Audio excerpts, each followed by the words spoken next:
buenas a todos, chavales, bienvenidos a un nuevo vídeo de la Era del Hierro. Y bueno, ya que estamos en unas fechas tan señaladas, como se suele decir, en fechas navideñas, pues qué mejor que hacer un vídeo que hable acerca de la Navidad, más que de la Navidad como tal, acerca de cuánto de pagano o cuánto de tradición pagana tiene la Navidad actual, ¿no?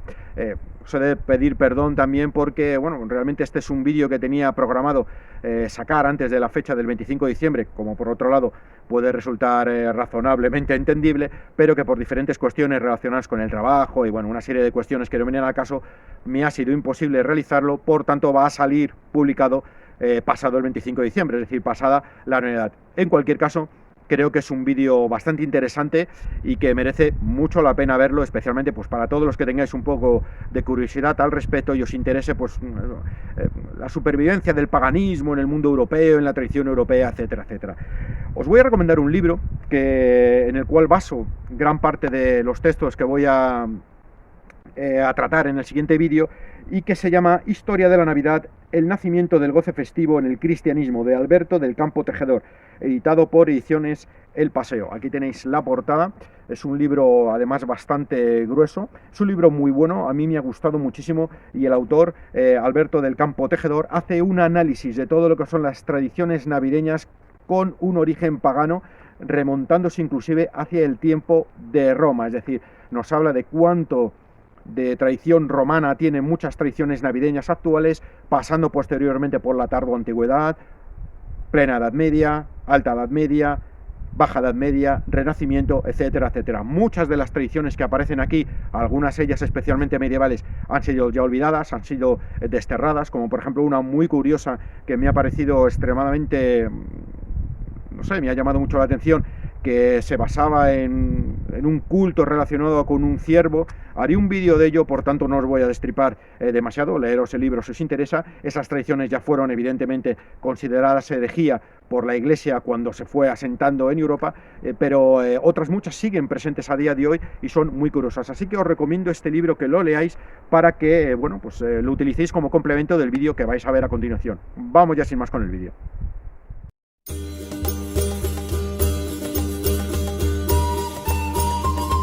El proceso de sincretismo o asimilación por parte del cristianismo de los cultos paganos previos se dio en todos los lugares del occidente europeo, lugares donde la cristianización comenzó antes que en otras partes del mundo.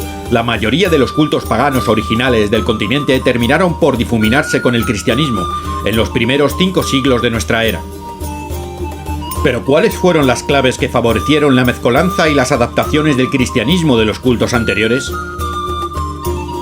Esto es muy curioso, ya que indirectamente a día de hoy se puede estudiar las tradiciones paganas europeas precisamente gracias a la asimilación que el cristianismo hizo de ellas, incorporándolas a sus rituales, festividades y liturgias, convirtiéndose indirectamente en un preservador de las religiones antiguas hasta nuestros días, a pesar de haberlas perseguido durante gran cantidad de años e incluso siglos.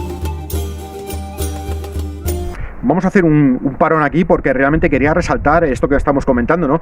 Y es que resulta muy curioso que precisamente haya sido el cristianismo el principal defensor, y evidentemente de forma no premeditada, de las tradiciones paganas. En ese intento que tuvo el cristianismo de desterrar, de barrer, de eliminar toda tradición que no fuera cristiana en Europa, asimilándolas y llevándolas a su terreno, pues ha sido gracias a ello precisamente el que a día de hoy podemos estudiar, conocer muchas fechas y rastrear hacia el pasado, viendo cuál o cuánto de pagano tiene todas las fechas y todas las tradiciones que a día de hoy son utilizadas en la Navidad. Es una cosa que no ha ocurrido en otras religiones, como por ejemplo en el Islam, donde prácticamente fueron erradicadas, es decir, no existió una asimilación de cultura pagana por parte de diferentes pueblos islámicos. Quizá en el Cáucaso hay algunas, pero muy, muy leves, pero sí ocurrió esto con el cristianismo, y vuelvo a repetir, gracias a ello, es decir, gracias a esa asimilación que hicieron los cristianos en Europa de festividades paganas que ya tenían los europeos, a día de hoy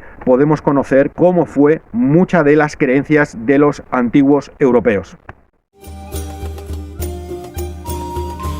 Sabido es que en el solsticio de invierno se celebraba en Roma el nacimiento del sol, Dies Natalis Solis Invicti, y que los adoradores de Mitra identificaban el resurgir del sol tras la noche más larga del año con el renacer triunfal de la divinidad victoriosa frente a las tinieblas y la oscuridad de la noche. El culto a Mitra, dios persa de la luz, se extendió por Roma durante el siglo II, como consecuencia de intercambios culturales entre Oriente y Occidente, bien fuera por causas de razones comerciales o bien fuera por guerras. Igualmente, desde el siglo II, el cristianismo empezaba a tener una cierta importancia en la sociedad romana, al haberse apropiado de las doctrinas humanistas grecorromanas. A pesar de lo cual, no fue hasta el siglo III cuando el cristianismo empezó a calar con más profundidad entre la nobleza y autoridades romanas, tras muchos años de persecuciones. Precisamente en ese siglo se produciría un proceso cultural en el mundo romano que sería determinante para lo que iba a llegar, la asimilación cultural del cristianismo por parte de la sociedad occidental, que terminaría por desterrar al paganismo nativo europeo. En el siglo III, la religión romana evolucionaría desde un claro politeísmo arcaico a un moderno monoteísmo pagano solar, donde las características de los distintos dioses del paganismo antiguo pasarían a encarnar cualidades del nuevo dios Sol, Mitra. El cristianismo antiguo supo aprovechar esta tendencia monoteísta del paganismo romano para celebrar el 25 de diciembre, el día del Sol invicto, la fecha del renacer del dios Sol, Mitra, como la fecha del creador del Sol, Dios, exhortando a los creyentes a honrar al Dios que había creado al Sol, y no a Mitra, el dios solar. Pero no solo las fechas fueron adoptadas por el reciente empuje del cristianismo, sino también la imagen de su divinidad. A lo largo del siglo III, y por influencia del mitraísmo monoteísta, Cristo fue adoptando cualidades icónicas propias del mundo pagano, como por ejemplo la aureola solar que luce sobre su cabeza, tomada por los cristianos de la propia corona solar que luce el dios del sol Mitra, como puede verse en el Museo Arqueológico Nacional de Portugal, en Lisboa. En la Hispania visigoda, por ejemplo, perduró el culto al Cristo Sol en la preciosa ermita visigoda de Quintanilla de las Viñas, en Burgos, donde nuevamente se puede apreciar en el siglo VII atributos propios del paganismo en el cristianismo alto medieval.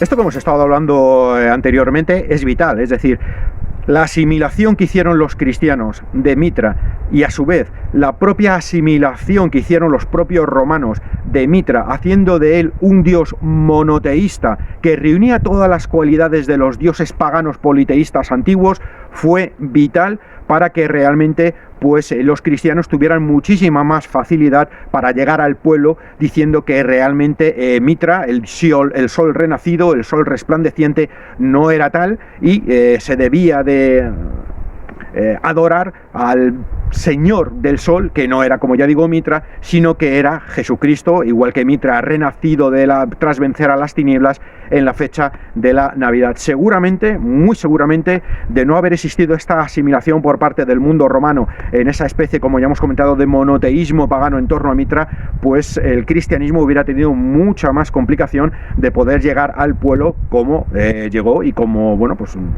resultado evidente vemos en las tradiciones y fechas, en las tradiciones de las fechas navideñas en la actualidad, ¿no?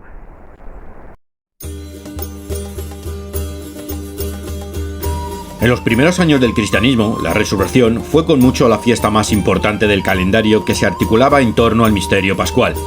El nacimiento de Jesús no cobró importancia hasta más tarde, entre otras cosas porque incluso los primeros cristianos consideraban la Navidad como algo de raíz pagana.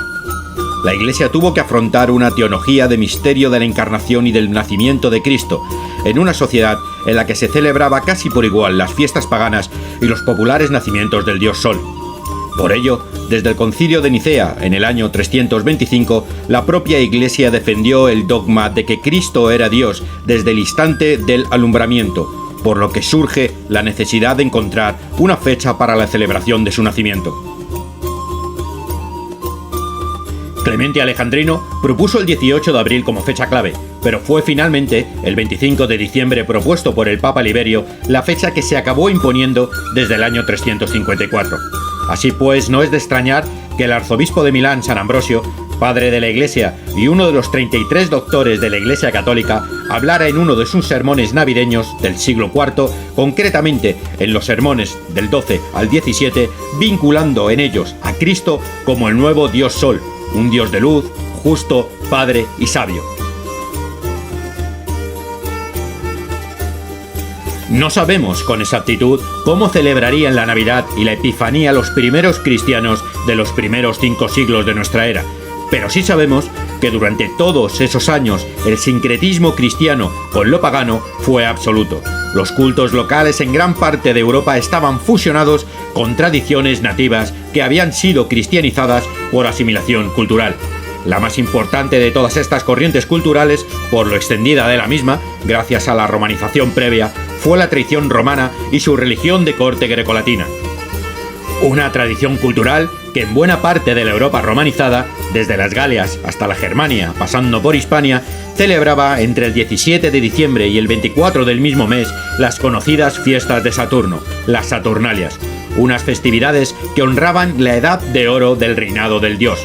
Durante todo el tiempo bajo regencia de Saturno, los romanos celebraban con fiestas, banquetes, juegos de azar y desenfreno el tiempo de festejos vinculado a la divinidad, un tiempo que coincidía aproximadamente con el nacimiento de Mitra, el Sol.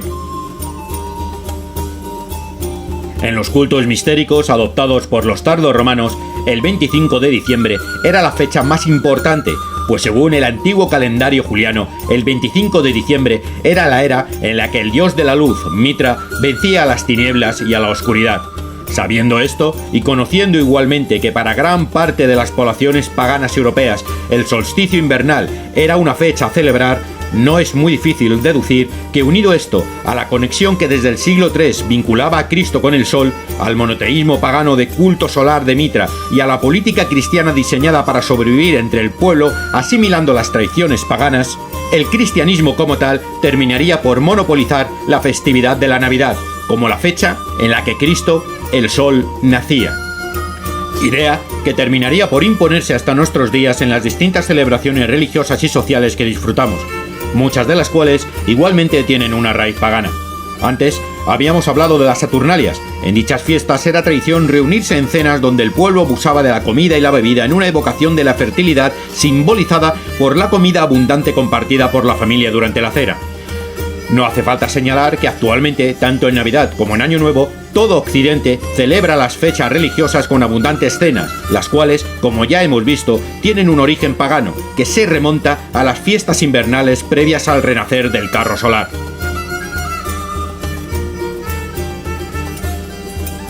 Igualmente, durante las Saturnalias se celebraban juegos de azar, cartas, dados. El pueblo buscaba con ello invocar a la suerte para el año entrante. Se consideraba que el ciudadano honrado por los dioses con la fortuna en los juegos durante estas fechas sería igualmente afortunado en el año entrante.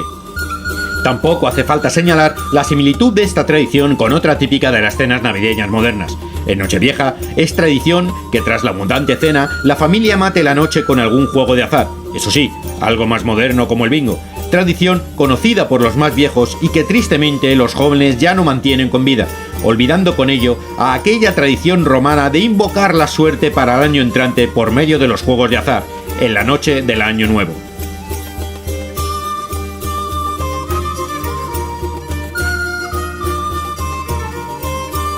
Por concluir, y tras todo lo expuesto en este vídeo, podemos asegurar que la Navidad, tal y como la conocemos en Occidente actualmente, es una fiesta cristiana con un alto contenido de asimilación pagana, y que igualmente tiene sus raíces en el paganismo europeo más que en el cristianismo original.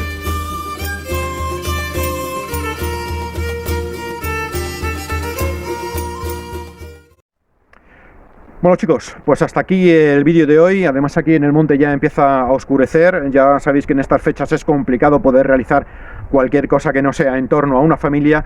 Y en fin, nada más. Espero que haya sido un vídeo interesante. Espero que hayáis encontrado cosas curiosas que no conocíais. A mí personalmente me ha parecido muy interesante leerme este libro que os vuelvo a recomendar si os interesa el tema de la Navidad. Y de esa forma podéis conocer como muchas tradiciones que a día de hoy pasan por tradiciones populares a las cuales ya no se les da ni siquiera importancia, realmente tienen un origen en costumbres paganas. Sin ir más lejos, y como hemos comentado en el propio vídeo, la cena navideña. La cena navideña, que a día de hoy, ¿quién no ha realizado una cena navideña en torno a la familia?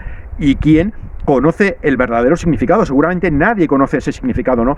Cuando realmente estamos evocando o estamos imitando una costumbre pagana que existía en el mundo romano y en el mundo romanizado de toda Europa, Germania, las Galias, Hispania, etcétera, etcétera, mediante el cual los comensales que se reunían en esas cenas pues intentaban hacer una especie de invocación a la fertilidad, ¿no? O los propios juegos de azar que hemos comentado también en el vídeo. ¿Quién en una cena navideña o tras terminar la cena navideña o en la cena de Año Nuevo no ha jugado al bingo o ha jugado a las cartas o ha jugado a los dados? Igualmente, tradiciones que tienen un origen pagano, mediante las cuales los romanos principalmente, o el mundo romanizado, vuelvo a repetir, pues intentaban evocar la fortuna de los dioses, mediante la cual el afortunado en el juego esa noche iba a ser supuestamente pues gratificado por los dioses en un año de fortuna que estaba por llegar, ¿no? Quería también decir una cosa muy importante, y es que con este vídeo no quiero herir sensibilidad, ni muchísimo menos cuestionar la creencia de toda la gente que sea cristiana y que crean en Dios. No, nada, está, vamos, nada más lejos de mi intención. Únicamente pretendo encontrar un origen y hacer un estudio de determinadas cuestiones que son ciertas. Y es que la Navidad en Europa, las fechas navideñas en Europa, tienen un pasado pagano. Como por otra parte hemos visto en el propio vídeo, cuando en un concilio religioso los propios papas, por una idea más política que religiosa, deciden cambiar la fecha del nacimiento de Cristo para ponerla el 25 de diciembre, que coincide con el nacimiento de Mitra. Evidentemente aquí entramos en unos momentos donde la religión pues ha tenido muchas veces más de política que de religión, y es que seguramente los religiosos o los cristianos del siglo IV, siglo V, siglo VI y siglo VII tenían ya muy poco que ver con aquellos cristianos perseguidos de los primeros tiempos. En gran parte la religión, la cristiandad, la iglesia, la propia iglesia, que es una creación de los hombres de la Baja Edad Media y ya de los tiempos medievales, insisto, tenía mucho más de política que de religión y de buena fe religiosa, por decirlo de alguna forma, ¿no? Así que, en fin, nada más, hasta aquí el vídeo de hoy. Insisto, espero que os haya sido interesante. Nos vemos en otro vídeo. Hasta la próxima.